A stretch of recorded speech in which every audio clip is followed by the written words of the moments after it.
حضرت محمد صلی اللہ علیہ وسلم کا بچپن اور شیر کا واقعہ۔ زخموں سے چور حضور صلی اللہ علیہ وسلم زمین پر گر گئے۔ یہودی شخص اپنے سردار کے پاس پہنچا اور کہنے لگا، آج میں نے ایسا واقعہ دیکھا جو تصور سے بھی پرے ہے۔ عبداللہ کے بیٹے محمد میں ایسی طاقت ہے کہ بس ایک بسم اللہ الرحمن الرحیم۔ حضرت محمد صلی اللہ علیہ وسلم کے بچپن کے واقعات میں ایک واقعہ یہ بھی بیان کیا جاتا ہے کہ ایک مرتبہ آپ صلی اللہ علیہ وسلم اپنے ہم عمر بچوں کے ساتھ کھیل رہے تھے۔ کھیل کے دوران جب بچوں میں کسی بات پر جھگڑا ہونے لگا تو آپ صلی اللہ علیہ وسلم نے نہ صرف خود جھگڑے میں حصہ نہیں لیا بلکہ نرمی اور سمجھداری کے ساتھ دوسروں کو بھی لڑائی سے روکا۔ بچپن ہی سے آپ صلی اللہ علیہ وسلم کی طبیعت پاکیزہ، سچی اور نرم دل تھی، اسی لیے لوگ آپ صلی اللہ علیہ وسلم کے اخلاق سے متاثر ہوتے تھے اور آپ کو پسند کرتے تھے۔ یہ تو حضور صلی اللہ علیہ وسلم کے مبارک بچپن کا ایک مختصر سا واقعہ تھا۔ آگے ہم صحابہ اکرام رضی اللہ عنہم کے مزید ایمان افروز واقعات کے ساتھ حضور صلی اللہ علیہ وسلم کے بچپن کے اور بھی خوبصورت پہلو جانیں گے۔ حضرت سیدنا نافع رضی اللہ تعالی عنہ فرماتے ہیں، ایک مرتبہ میں حضرت سیدنا عبداللہ بن عمر رضی اللہ تعالی عنہم کے پاس مدینہ منورہ کی ایک وادی میں گیا۔ ہمارے ساتھ کچھ اور لوگ بھی تھے۔ گرمی اپنے جوبن پر تھی، گویا سورج آگ برسا رہا تھا۔ ایک سایہ دار جگہ میں دسترخوان لگایا اور سب مل کر کھانا کھانے لگے۔ تھوڑی دیر بعد ہمارے قریب سے ایک چرواہا گزرا۔ حضرت سیدنا عبداللہ بن عمر رضی اللہ تعالی عنہم نے اس سے فرمایا، آئیے آپ بھی ہمارے ساتھ کھانا تناول فرمائیے۔ چرواہے نے جواب دیا، میرا روزہ ہے۔ آپ رضی اللہ تعالی عنہما نے اس سے فرمایا، تو اس شدید گرمی کے عالم میں سارا دن جنگل میں بکریاں چراتا ہے، تو اتنی مشقت کا کام کرتا ہے اور پھر بھی تو نے نفلی روزہ رکھا ہوا ہے، کیا تجھ پر نفلی روزہ رکھنا ضروری ہے؟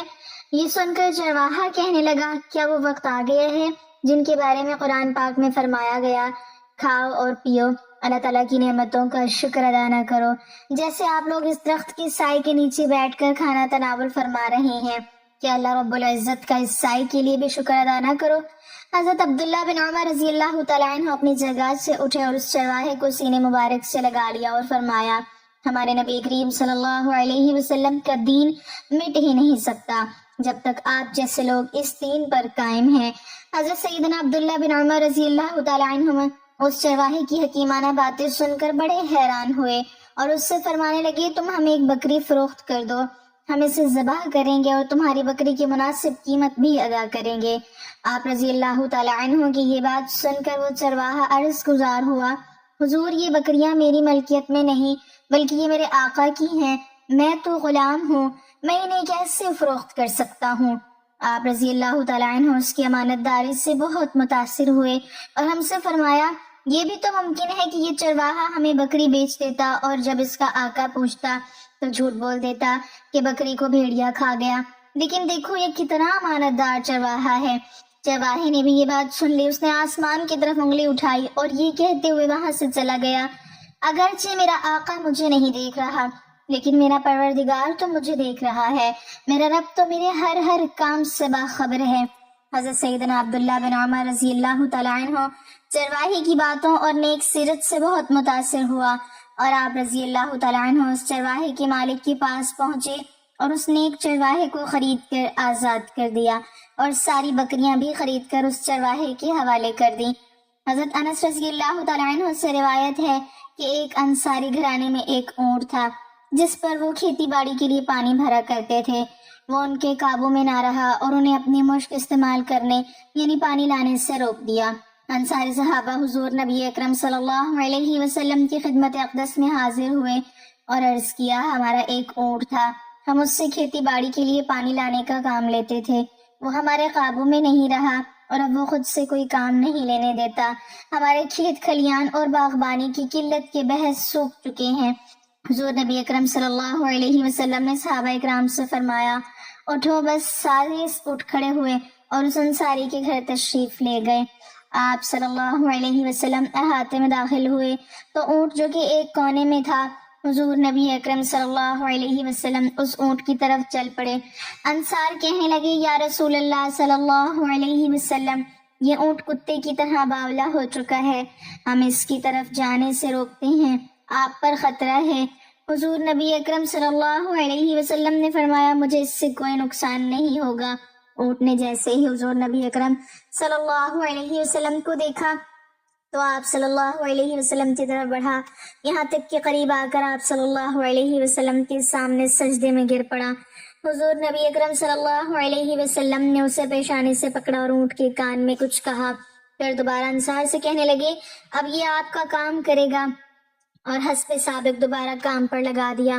صحابہ اکرام رضوان اللہ علیہم اجمعین نے یہ دیکھ کر آپ صلی اللہ علیہ وسلم کی خدمت اقدس میں عرض کیا، یا رسول اللہ صلی اللہ علیہ وسلم، یہ تو بے عقل جانور ہوتے ہوئے بھی آپ کو سجدہ کر دیا، اور ہم تو عقل مند ہیں، لہٰذا اس سے زیادہ حقدار ہیں کہ آپ کو سجدہ کریں۔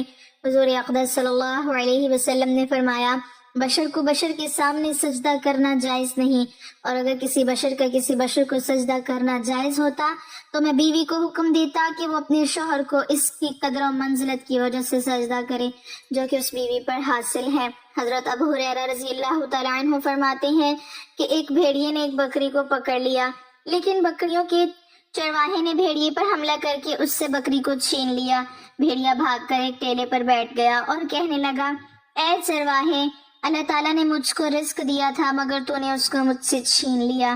چرواہے نے یہ سن کر کہا کہ خدا کی قسم میں نے آج سے زیادہ کبھی کوئی حیرت انگیز اور تعجب خیز منظر نہیں دیکھا کہ ایک بھیڑیا عربی زبان میں مجھ سے کلام کرتا ہے۔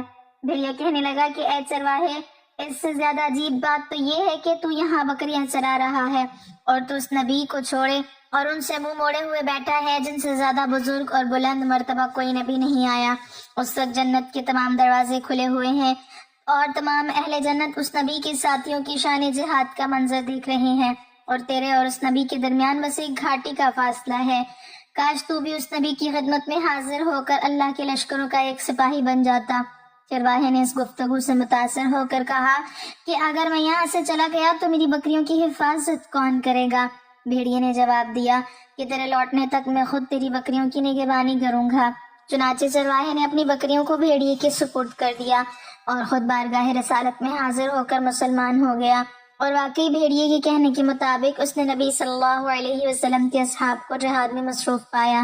پھر چرواہے نے بھیڑیے کے کلام کا حضور صلی اللہ علیہ وسلم سے تذکرہ کیا تو آپ صلی اللہ علیہ وسلم نے فرمایا کہ تم جاؤ، تم اپنی سب بکریوں کو زندہ اور سلامت پاؤ گے۔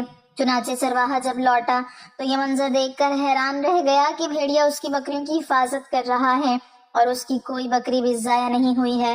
چرواہے نے خوش ہو کر بھیڑیے کے لیے ایک بکری ذبح کر کے پیش کر دی اور بھیڑیا اس کو کھا کر چل دیا۔ حضرت عبداللہ بن مسعود رضی اللہ تعالیٰ عنہ کہتے ہیں کہ میں ایک نوعمر لڑکا تھا اور مکہ میں کافروں کے سردار عقبہ بن ابی معیط کی بکریاں چرایا کرتا تھا۔ اتفاق سے حضور صلی اللہ علیہ وسلم اور حضرت ابوبکر صدیق رضی اللہ تعالیٰ عنہ کا میرے پاس سے گزر ہوا۔ آپ صلی اللہ علیہ وسلم نے مجھ سے فرمایا کہ اے لڑکے، اگر تمہاری بکریوں کے تھنوں میں دودھ ہے تو ہمیں بھی پلاؤ۔ میں نے عرض کیا کہ میں ان بکریوں کا مالک نہیں ہوں بلکہ ان کا چرواہا ہونے کی حیثیت سے امین ہوں، میں بھلا بغیر مالک کی اجازت کی کس طرح ان بکریوں کا دودھ کسی کو پلا سکتا ہوں؟ آپ صلی اللہ علیہ وسلم نے فرمایا کہ کیا تمہاری بکریوں میں کوئی بچہ بھی ہے؟ میں نے کہا کہ ہاں جی۔ آپ نے فرمایا اس بچے کو میرے پاس لاؤ۔ میں لے آیا۔ حضرت ابوبکر صدیق رضی اللہ تعالیٰ عنہ نے اس بچے کی ٹانگوں کو پکڑ لیا اور آپ صلی اللہ علیہ وسلم نے اس کے تھن کو اپنا مقدس ہاتھ لگا دیا تو اس کا تھن دودھ سے بھر گیا۔ پھر ایک گہرے پتھر میں آپ نے اس کا دودھ دوہا، پہلے خود پیا، پھر حضرت ابوبکر صدیق رضی اللہ تعالیٰ عنہ کو پلایا۔ حضرت عبداللہ بن مسعود رضی اللہ تعالیٰ عنہ کہتے ہیں کہ اس کے بعد مجھ کو بھی پلایا۔ پھر آپ صلی اللہ علیہ وسلم نے اس بکری کے تھن میں ہاتھ مار کر فرمایا کہ اے تھن، تو سمٹ جا۔ چنانچہ فوراً ہی اس کا تھن سمٹ کر خشک ہو گیا۔ حضرت عبداللہ بن مسعود رضی اللہ تعالیٰ عنہ کا بیان ہے کہ میں اس معجزے کو دیکھ کر بے حد متاثر ہوا اور میں نے عرض کیا کہ آپ پر آسمان سے جو کلام نازل ہوا ہے مجھے بھی سکھائیے۔ آپ صلی اللہ علیہ وسلم نے فرمایا کہ تم ضرور سیکھو، تمہارے اندر سیکھنے کی صلاحیت ہے۔ چنانچہ میں نے آپ کی زبان مبارک سے سن کر قرآن مجید کی 70 سورتیں یاد کر لیں۔ حضرت عبداللہ بن مسعود رضی اللہ تعالیٰ عنہ کہا کرتے تھے کہ میرے اسلام قبول کرنے میں اس معجزے کو بہت بڑا دخل ہے۔ ایک بھیڑیے نے ابو سفیان بن حرب اور صفوان بن امیہ سے ان کے اسلام قبول کرنے سے پہلے گفتگو کی تھی۔ وہ اس طرح کہ ان دونوں نے دیکھا کہ ایک بھیڑیا ایک ہرنی کو پکڑنے کے لیے اس کا تعاقب کر رہا ہے۔ اس وقت وہ ہرنی حدود حرم سے باہر تھی۔ جب بھیڑیا اس ہرنی پر جھپٹا تو وہ ہرنی دوڑی اور حدود حرم میں داخل ہو گئی۔ جب حدود حرم میں داخل ہو گئی تو بھیڑیے نے اس کا تعاقب ترک کر دیا اور واپس مڑ گیا۔ ان دونوں نے جب یہ منظر دیکھا تو بڑے حیران ہوئے۔ اس بھیڑیے نے جب ان کی حیرت زدہ ہونے کی بات سنی تو وہ بولا، اس سے بھی تعجب انگیز بات یہ ہے کہ محمد ابن عبداللہ صلی اللہ علیہ وسلم مدینہ طیبہ میں تمہیں جنت کی طرف بلا رہے ہیں اور تم دوزخ کی طرف دعوت دے رہے ہو۔ ابو سفیان نے صفوان کو کہا، لات و عزا کی قسم، اگر یہ قصہ اہل مکہ کو جا کر سناؤں تو وہ اپنا دین چھوڑ کر اسلام قبول کر لیں۔ یہ سرزمین عرب کے ایک بادشاہ اور اس کے مصاحب خاص کا قصہ ہے جس میں ہمارے لیے ایک سبق پوشیدہ ہے۔ کہتے ہیں کہ ایک روز کسی طرح ایک شخص دربار میں داخل ہونے میں کامیاب ہو جاتا ہے۔ اندر پہنچ کر دیکھتا ہے کہ بادشاہ آج کسی بات پر خوش ہیں اور دربار کا ماحول بہت اچھا ہے۔ اس شخص نے بادشاہ کو سلام کر کے عاجزانہ انداز میں اپنا مدعا بیان کرنے کی اجازت طلب کی۔ بادشاہ نے اسے اجازت دے دی۔ اس نے کہا کہ میں بے روزگار ہوں، جو کام مل جاتا ہے کر لیتا ہوں اور محنت سے جی نہیں چراتا، مگر کچھ عرصے سے قسمت نے یاواری نہ کی اور بہت تنگی سے گزر بسر کرتا رہا۔ اب نوبت فاقوں تک پہنچ گئی ہے۔ بادشاہ نے اس کی قابلیت پوچھی تو کہا، سیاسی یعنی معاملہ فہم اور دانا ہوں۔ بادشاہ نے حکم دیا کہ اسے شاہی استبل کا انچارج بنا دیا جائے۔ حکم کی تعمیل ہوئی اور وہ کام پر لگ گیا۔ چند ہفتے بعد بادشاہ نے اسے طلب کر کے اپنے سب سے چہیتے اور اعلیٰ نسل کے گھوڑے کے متعلق دریافت کیا۔ اس شخص نے جو اب شاہی سواری کے لیے مخصوص گھوڑوں کے استبل کا انچارج تھا جواب دیا، حضور وہ نسلی نہیں ہے۔ یہ سن کر بادشاہ کو تعجب ہوا۔ اس نے سائس کو بلا کر اس بابت دریافت کیا تو اس نے بتایا، گھوڑا نسلی ہے لیکن اس کی پیدائش پر اس کی ماں مر گئی تھی۔ یہ ایک گائے کا دودھ پی کر زندہ رہا اور اسی کے ساتھ پلا بڑا ہے۔ بادشاہ نے انچارج سے پوچھا، تمہیں کیسے معلوم ہوا کہ یہ گھوڑا اصیل نہیں ہے؟ اس نے کہا، جب یہ گھاس کھاتا ہے تو گائے کی طرح سر نیچے کر لیتا ہے، جبکہ نسلی گھوڑا گھاس منہ میں لے کر سر کو اٹھا کر کھاتا ہے۔ بادشاہ اس کی فراست سے بہت متاثر ہوا۔ اس نے داد اور انعام کے طور پر استبل کے رئیس کے گھر اناج، بنے دمبے اور حلال پرندوں کا عمدہ گوشت بھجوایا۔ اس کے ساتھ ساتھ اس کی ملکہ کے محل میں تعیناتی کا حکم بھی جاری کر دیا۔ چند دنوں بعد بادشاہ نے اس مصاحب سے اپنی زوجہ کے بارے میں رائے مانگی۔ اس نے کہا، طور و اطوار تو ملکہ جیسے ہیں لیکن شہزادی نہیں ہے۔ یہ سن کر بادشاہ کو بہت غصہ آیا اور اس نے اپنی ساس، جو خود ایک ملک کی ملکہ تھی، اس کو بلا کر معاملہ اس کے گوش گزار کیا۔ اس نے کہا، حقیقت یہ ہے کہ آپ کے والد نے بچی کی پیدائش پر ہی اس کا رشتہ آپ کے لیے مانگ لیا تھا، لیکن وہ ایک بیماری کے سبب سال بھر ہی زندہ رہ سکی اور ہم نے بادشاہ یعنی آپ کے والد سے تعلق اور قرابت داری کے لالچ میں کسی کی بچی گود لے کر پالی اور اسی سے آپ کی شادی ہوئی۔ اب بادشاہ نے مصاحب سے دریافت کیا کہ تم نے کیسے جان لیا کہ میری زوجہ کسی شاہی خاندان کی عورت نہیں ہے؟ اس نے کہا، وہ اپنے خادموں کے ساتھ بدسلوکی میں کسی جاہل سے بھی بدتر ہے۔ اب تو بادشاہ نے اس شخص کو دانا اور نہایت عقل مند مان لیا۔ اس نے بہت سا اناج، بھیڑ بکریاں بطور انعام بھی دی، ساتھ ہی اسے اپنے دربار میں خاص منصب عطا کیا۔ کچھ وقت گزرا تو بادشاہ نے مصاحب کو بلایا اور کہا کہ میرے بارے میں کچھ بتاؤ۔ اس مصاحب خاص نے کہا، جان کی امان پاؤں تو عرض کروں۔ بادشاہ نے امان کا وعدہ کیا۔ اس نے کہا، آپ کا طور طریقہ اور چلن بتاتا ہے کہ آپ بادشاہ زادے نہیں ہیں۔ بادشاہ کو یہ سن کر سخت غصہ آیا، مگر وہ جان کی امان دے چکا تھا، سو چپ رہا اور سیدھا اپنی ماں کے پاس گیا۔ اس نے اپنے بارے میں ماں سے دریافت کیا تو اس نے بتایا، اس مصاحب کی بات سچ ہے، تم ایک چرواہے کے بیٹے ہو، ہماری اولاد نہیں تھی تو ہم نے تمہیں لے کر پالا اور کسی کو اس کی خبر نہ ہونے دی کہ تم ہماری حقیقی اولاد نہیں ہو۔ بادشاہ نے مصاحب کو پھر بلایا اور پوچھا، بتا تجھے کیسے علم ہوا؟ اس نے کہا، جب شاہانے وقت کسی کو انعام و اکرام دینا چاہتے ہیں تو اسے ہیرے موتی جواہرات دیتے ہیں اور اشرفیوں میں تولتے ہیں، لیکن آپ بھیڑ بکریوں اور بھنا ہوا گوشت عنایت کرتے ہیں جیسے ایک معمولی رئیس کا طور ہوتا ہے۔ یہ حکایت اس وقت بیان کی جاتی ہے جب کسی کی خاص عادت اور طرز عمل کی بنیاد پر اس کے خصائل اور اخلاقی حالت کے بارے میں رائے دینا ہو۔ ایک بار آپ صلی اللہ علیہ وسلم نماز پڑھ کر باہر نکل رہے تھے۔ سامنے کیا دیکھتے ہیں کہ 100 بھیڑیے قطار میں بیٹھے ہوئے ہیں۔ ان بھیڑیوں نے آپ صلی اللہ علیہ وسلم کو دیکھا تو اپنی زبان میں بولنا شروع کیا۔ آپ صلی اللہ علیہ وسلم نے اس وقت اپنے اصحاب سے فرمایا کہ آپ کو خبر ہے کہ یہ بھیڑیے کیا کہہ رہے ہیں؟ تو اصحاب رضی اللہ عنہم نے جواب دیا کہ یا رسول اللہ صلی اللہ علیہ وسلم، ہمیں نہیں معلوم۔ صحابہ اکرام رضی اللہ عنہم کی بات سن کر آپ صلی اللہ علیہ وسلم نے فرمایا کہ یہ بھیڑیے کہہ رہے ہیں کہ آپ صلی اللہ علیہ وسلم کے اصحاب کی بکریاں کھانے کو ہمارا دل نہیں کرتا، لیکن ہمارا رزق ہی یہی بکریاں ہیں، تو ہم کیا کریں؟ آپ صلی اللہ علیہ وسلم ایسا کریں کہ ہمارا کوٹا مقرر کر دیں، اس کے علاوہ ہم کسی کو ہاتھ نہیں لگائیں گے۔ تو اس وقت آپ صلی اللہ علیہ وسلم نے صحابہ اکرام سے فرمایا کہ یہ بتاؤ اب کیا کیا جائے؟ صحابہ اکرام رضی اللہ عنہم عرض کرنے لگے کہ اے اللہ کے رسول صلی اللہ علیہ وسلم، بات یہ ہے کہ پلی پلائی بکری دینے کو ہمارا دل نہیں کرتا۔ اس پر آپ صلی اللہ علیہ وسلم نے فرمایا کہ اے میرے صحابی، تم اپنی بکریوں کی حفاظت کرو، اور بھیڑیوں سے فرمایا کہ تم اپنا داؤ لگا لیا کرو۔ اس پر بھیڑیے واپس روتے ہوئے جانے لگے کہ یہ کام ہمیں بادل نخواستہ کرنا پڑے گا۔ مولانا طارق جمیل نے کہا کہ بھیڑیے پہچان گئے کہ کون کیا ہے، لیکن انسان نہیں پہچانتے۔ روایات میں آتا ہے کہ حضرت محمد صلی اللہ علیہ وسلم کا بچپن عام بچوں جیسا نہیں تھا۔ اللہ کی خاص حفاظت اور غیر معمولی واقعات آپ کے ساتھ جڑے رہے۔ جب آپ صلی اللہ علیہ وسلم ابھی کم سن تھے اور اپنی رضائی والدہ حضرت حلیمہ سعدیہ رضی اللہ تعالیٰ عنہ کے ساتھ دیہات کے کھلے میدانوں میں جاتے تو لوگ حیرت سے دیکھتے کہ ایک ننھا سا بچہ تنہا نکل جاتا ہے، مگر نہ کسی درندے کا خوف، نہ کسی حادثے کا ڈر۔ ایک دن بیان کیا جاتا ہے کہ آپ صلی اللہ علیہ وسلم کھیلتے کھیلتے ایک ایسی جگہ پہنچ گئے جہاں ایک خوفناک شیر موجود تھا۔ اچانک شور مچا، لوگ دوڑے کہ بچہ خطرے میں ہے، مگر حیرت کی انتہا نہ رہی جب شیر حضور صلی اللہ علیہ وسلم کے قریب آ کر رک گیا، سر جھکا لیا اور یوں پیچھے ہٹ گیا جیسے کسی غیر مرئی طاقت نے اسے روک لیا ہو۔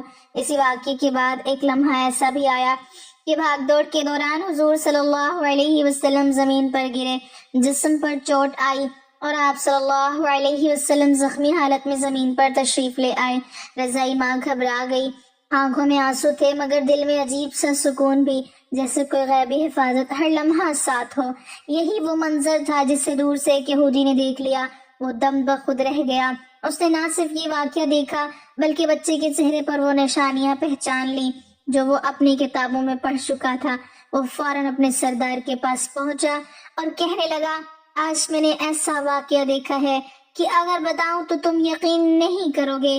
عبداللہ کے بیٹے محمد میں ایسی طاقت ہے جو عام انسانوں میں نہیں ہوتی۔ درندے اس کے سامنے بے بس ہیں اور آسمان کی حفاظت اس کے ساتھ چلتی ہے۔ یہ وہی ہے جس کا ذکر ہماری کتابوں میں ہے۔ یہ سن کر سردار خاموش ہو گیا کیونکہ سچ دل پر دستک دے چکا تھا۔ حضور صلی اللہ علیہ وسلم کا بچپن ہی اس بات کی گواہی دے رہا تھا کہ یہ کوئی عام بچہ نہیں بلکہ وہ ہستی ہے جسے اللہ نے انسانیت کے لیے چن لیا ہے اور جس کی حفاظت زمین نہیں رب کائنات خود کر رہا ہے۔ روایات میں آتا ہے کہ حضرت محمد صلی اللہ علیہ وسلم کا بچپن جہاں معصوم تھا وہیں غیر معمولی حفاظت سے بھرا ہوا بھی تھا۔ حضرت حلیمہ بیان کرتی ہیں کہ جب وہ حضور صلی اللہ علیہ وسلم کو لے کر سفر میں نکلتی تو سخت دھوپ میں بھی ایک عجیب منظر دکھائی دیتا۔ سورج تیز ہوتا، ریت تپ رہی ہوتی مگر ننھے محمد صلی اللہ علیہ وسلم پر دھوپ کا اثر نہیں پڑتا تھا۔ حیرت یہ ہے کہ ایک بادل ہمہ وقت آپ صلی اللہ علیہ وسلم کے سر پر سایہ کیے رہتا، جیسے قدرت خود اس بچے کی نگرانی کر رہی ہو۔ ایک دن کا ذکر ہے کہ راستے میں قافلہ رکا، لوگ تھکن سے نڈھال تھے، کچھ بچے دھوپ میں شدت سے بحال ہو گئے، مگر جب سب کی نظریں محمد پر پڑی تو وہ حیران رہ گئے۔ آپ صلی اللہ علیہ وسلم اطمینان سے کھڑے تھے، نہ چہرے پر تپش کا اثر، نہ آنکھوں میں گھبراہٹ۔ تب اچانک آپ صلی اللہ علیہ وسلم کا پاؤں ایک پتھر سے ٹکرایا۔ آپ صلی اللہ علیہ وسلم لڑکھڑائے اور زمین پر گر گئے۔ حضرت حلیمہ گھبرا کر دوڑی، دل کانپ رہا تھا کہ کہیں بچہ زخمی نہ ہو گیا ہو، مگر دیکھا تو حیرت سے آنکھیں بھر آئیں۔ نہ زخم گہرا تھا نہ درد کی شکایت، جیسے کسی نے فوراً حفاظت کر لی ہو۔ یہ منظر ایک غیر مسلم شخص بھی دیکھ رہا تھا جو قافلے کے قریب ہی کھڑا تھا۔ وہ دیر تک خاموش رہا، پھر بے اختیار بولا، یہ بچہ عام نہیں، میں نے سفر میں بہت بچے دیکھے ہیں مگر ایسا سکون، ایسی حفاظت کسی کے حصے میں نہیں دیکھی، اس کے ساتھ کوئی طاقت چلتی ہے۔ یہ واقعہ بھی ان بے شمار نشانیوں میں سے ایک تھا جو اعلان کر رہی تھی کہ محمد صلی اللہ علیہ وسلم کا بچپن ہی اس بات کی گواہی دے رہا ہے کہ یہ بچہ دنیا کے لیے نہیں، دنیا اس کے لیے بدلے گی۔ یہ وہ ہستی ہے جسے اللہ نے ابتدا ہی سے اپنی خاص نگرانی میں رکھا۔ اللہ تعالیٰ ہمیں دین کی مکمل سمجھ نصیب فرمائے اور ہمارا خاتمہ ایمان پر فرمائے، آمین۔ ناظرین، کمنٹ باکس میں اللہ تعالیٰ کے 99 ناموں میں سے ایک نام ضرور ٹائپ کریں۔